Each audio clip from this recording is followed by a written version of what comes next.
Hi, എൻ്റെ പേര് വിഷ്ണു. ഞാനിവിടെ കടയ്ക്ക് തന്നെയാണ് സ്ഥലം. ഞാൻ ഓൾറെഡി ലൈസൻസ് എടുത്തിട്ട് കുറച്ച് നാളായിരുന്നു. പക്ഷേ വണ്ടി റിവേഴ്സ് പാർക്കിംഗ് ഒന്നും അത്ര നന്നായിട്ട് തെളിഞ്ഞിട്ടില്ലായിരുന്നു. ഇപ്പം ഞാനിവിടെ ഗോവിന്ദമംഗലത്ത് വന്നു. ആശാൻ്റെ നല്ല രീതിയിലുള്ള ട്രെയിനിങ് എനിക്ക് കിട്ടിയിട്ടുണ്ടായിരുന്നു. ഇപ്പോൾ ശരിക്കും പറഞ്ഞാൽ എനിക്ക് റിവേഴ്സ് എടുക്കും ഒരു ഡിഫിക്കൽട്ടായിരുന്നു. എന്ന് വെച്ചാൽ കറക്റ്റ് ഒരു ഐഡിയ ഒരിക്കലും കിട്ടത്തില്ലായിരുന്നു. പക്ഷേ ഇപ്പോൾ ഇവിടെ വന്ന് ആദ്യത്തെ കുറച്ച് നാളത്തെ, അതായത് ഞാൻ ജസ്റ്റ് ഒരു 4 ഡേയ്സിലെ ക്ലാസ് മാത്രമേ അറ്റൻഡ് ചെയ്തിട്ടുള്ളൂ.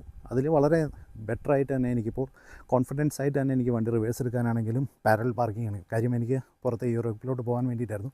അപ്പോൾ അതിൽ ടെസ്റ്റിൽ കുറച്ച് ഡിഫിക്കൽട്ടായിട്ടുണ്ടായിരുന്നത് പാരലും അതുപോലെ റിവേഴ്സ് അതുപോലെ വൈയായിരുന്നു. പക്ഷേ ഇവിടുന്ന് കിട്ടിയിരിക്കുന്ന ട്രെയിനിങ്ങിൽ വളരെ നല്ല ഒരു ബെറ്റർ കോച്ചിങ് തന്നെയാണ് എനിക്ക് കിട്ടിയത്. ഞാൻ വേറെ ഒരുപാട് ഡ്രൈവിംഗ് സ്കൂളുകൾ ട്രൈ ചെയ്തിരുന്നു. പക്ഷേ അവിടെ നിന്ന് കിട്ടുന്നതിനേക്കാൾ ബെറ്ററായിട്ടുള്ളൊരു ട്രെയിനിങ് എനിക്ക് ബേസിക്കലി ഇവിടുന്ന് കിട്ടി. അതായത് നമുക്ക് ഏറ്റവും കൂടുതൽ അദ്ദേഹത്തിൻ്റെ പ്രായം വെച്ചിട്ടുള്ള ആ ഒരു എക്സ്പീരിയൻസ് ബേസ് ചെയ്തിട്ടുള്ളൊരു ട്രെയിനിങ്. സാധാരണ നമ്മൾ ബാക്കിയുള്ള ഡ്രൈവിംഗ് സ്കൂളിൽ പോകുമ്പോൾ നമുക്ക് വളരെ ചെറുപ്പക്കാരായിട്ടുള്ള പിള്ളേരുടെ ഒരു ട്രെയിനിങ് ആയിരിക്കും നമുക്ക് കിട്ടാറ്. പക്ഷേ ഇവിടെ എന്ന് വെച്ച് കഴിഞ്ഞാൽ അദ്ദേഹം അത്രയും എക്സ്പീരിയൻസ്ഡ് ആയിട്ടുള്ള ഒരു വ്യക്തിയുടെ ട്രെയിനിങ് ആയതുകൊണ്ട് നമുക്ക് ശരിക്കും ഞാൻ ബാക്കിയുള്ളിടത്തു നിന്നൊക്കെ എക്സ്പീരിയൻസ് ചെയ്തേക്കാളും വളരെ ബെറ്റർ ആയിട്ടുള്ളൊരു ബെനിഫിറ്റാണ് എനിക്ക് ഇവിടുന്ന് കിട്ടിയത്. Thank you.